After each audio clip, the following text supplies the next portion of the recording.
ಒಟ್ಟಾರೆ 435 ಜನಕ್ಕೆ ನೋಟಿಸ್ ನೀಡಲಾಗಿದೆ. ಯಾರ್ಯಾರು 5ನೇ ತಾರೀಕಿಗೆ ಗೈರು ಹಾಜರಾದರು ಮತ್ತು ಮುಷ್ಕರಕ್ಕೆ ಸಪೋರ್ಟ್ ಮಾಡಿದರು, ಕರ್ತವ್ಯಕ್ಕೆ ಬರಲಿಲ್ಲ, ಅವ್ರಿಗೆಲ್ಲರಿಗೂ ನೋಟಿಸ್ ನೀಡಲಾಗಿದೆ.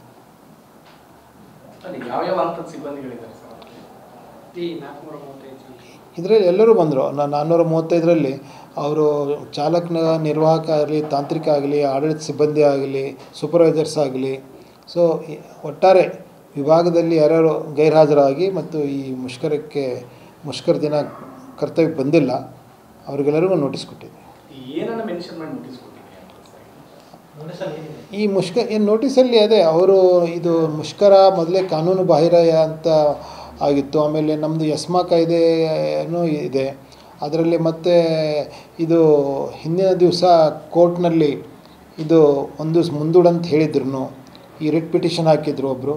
ಸೊ ಇವೆಲ್ಲ ಅಂಶಗಳೊಂಡು ನೋಟಿಸ್ ಕೊಡಲಾಗಿದೆ.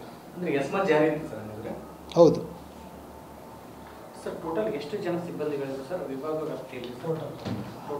ಒಟ್ಟಾರೆ ನಮ್ಮ ವಿಭಾಗದಲ್ಲಿ 1750 ಜನ ಸಿಬ್ಬಂದಿ ಕೆಲಸ ಮಾಡ್ತಾಯಿದ್ದಾರೆ. ಅದರಲ್ಲಿ ಇವರು 430 ಜನ ಗೈರುಹಾಜರಾಗಿದ್ದರು.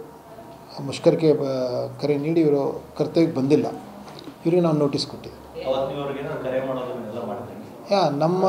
ಅವ್ರಿಗೆ ನಾವೆಲ್ಲನೂ ಹಿಂದಿನ ದಿವಸ ಅವ್ರದ್ದು ಆಯಾ ಕರ್ತವ್ಯಕ್ಕೆ ಅವ್ರದ್ದು ಸಹಿ ಪಡೆದುಕೊಂಡಿದ್ದು, ಆಮೇಲೆ ನಾವು ಎಲ್ಲರಿಗೂ ಅಡ್ರೆಸ್ ಮಾಡಿದ್ದು, ನೋಡಿ ಇದು ಕೋರ್ಟ್ ಹೇಳಿದೆ ಮತ್ತು ಇದು ನಮ್ಮದು ಎಸ್ಮಾ ಆ್ಯಕ್ಟ್ ಇದೆ ಅಂತ ಅವೆಲ್ಲ ಎಲ್ಲರೂ ಕರ್ತವ್ಯಕ್ಕೆ ಹಾಜರಾಗಬೇಕು, ಯಾರೂ ಗೈರು ಹಾಜರಾಗಬಾರ್ದು ಅಂತ ಹೇಳಿ ಇವರಿಗೆ ನಾವು ಘಟಕಗಳಿಗೆ ಹೋಗಿ ನೋಟಿಸ್ ನೀಡಲಾಗಿದೆ. ಘಟಕದ ಒಂದು ನೋಟಿಸ್ ಬೋರ್ಡಲ್ಲಿ ಎಲ್ಲ ಹಚ್ಚಿದ್ದು, ಆಮೇಲೆ ಇಂಡಿವಿಜುವಲ್ ಮಾತಾಡಿದ್ದು, ಮತ್ತು ಇವನ್ ಆ ದಿವಸ ನಾವು ಇವರಿಗೆ ಫೋನ್ ಮಾಡಿ ಬನ್ನಿ ಡ್ಯೂಟಿಗೆ ಬನ್ನಿ ಅಂತ ನಾವು ಭಾಳಷ್ಟು ಕರೆದ್ರು, ಇವ್ರು ಗೈರು ಹಾಜರಾಗಿದ್ದರು. ಅದಕ್ಕೆ ಇವ್ರು ನೋಟಿಸ್ ನೀಡುವಂಥ ಪ್ರಸಂಗ ಬಂತು. ಇಲ್ಲ, ಆಯಾ ಘಟಕಗಳಿಗೆ ಹೋಗಿ ನಮ್ಮ ಅಧಿಕಾರಿಗಳು ನಾವೆಲ್ಲ ಹೋಗಿ ಆಯಾ ಘಟಕಗಳಿಗೆ ಹೋಗಿ ಮುಷ್ಕರ ಇದು ಕಾನೂನು ಬಾಹಿರಿದೆ, ಎಲ್ಲರಿಗೂ ಮುಷ್ಕರಕ್ಕೆ ಹೋಗದೆ ನೀವು ಕರ್ತವ್ಯಕ್ಕೆ ಹಾಜರಾಗಿಂದು ಎಲ್ಲರಿಗೂ ನಾವು ತಿಳಿಸಿದ್ದು. ನಮ್ಮ ಬಳ್ಳಾರಿ ವಿಭಾಗದಲ್ಲಿ 6 ಘಟಕಗಳು ಇದಾವೆ. ದಿನಾಲೂ 430 ಅನುಸೂಚಿಗಳು, 430 ರೂಟ್ಗಳು ಕಾರ್ಯಾಚರಣೆ ಮಾಡ್ತೇವೆ.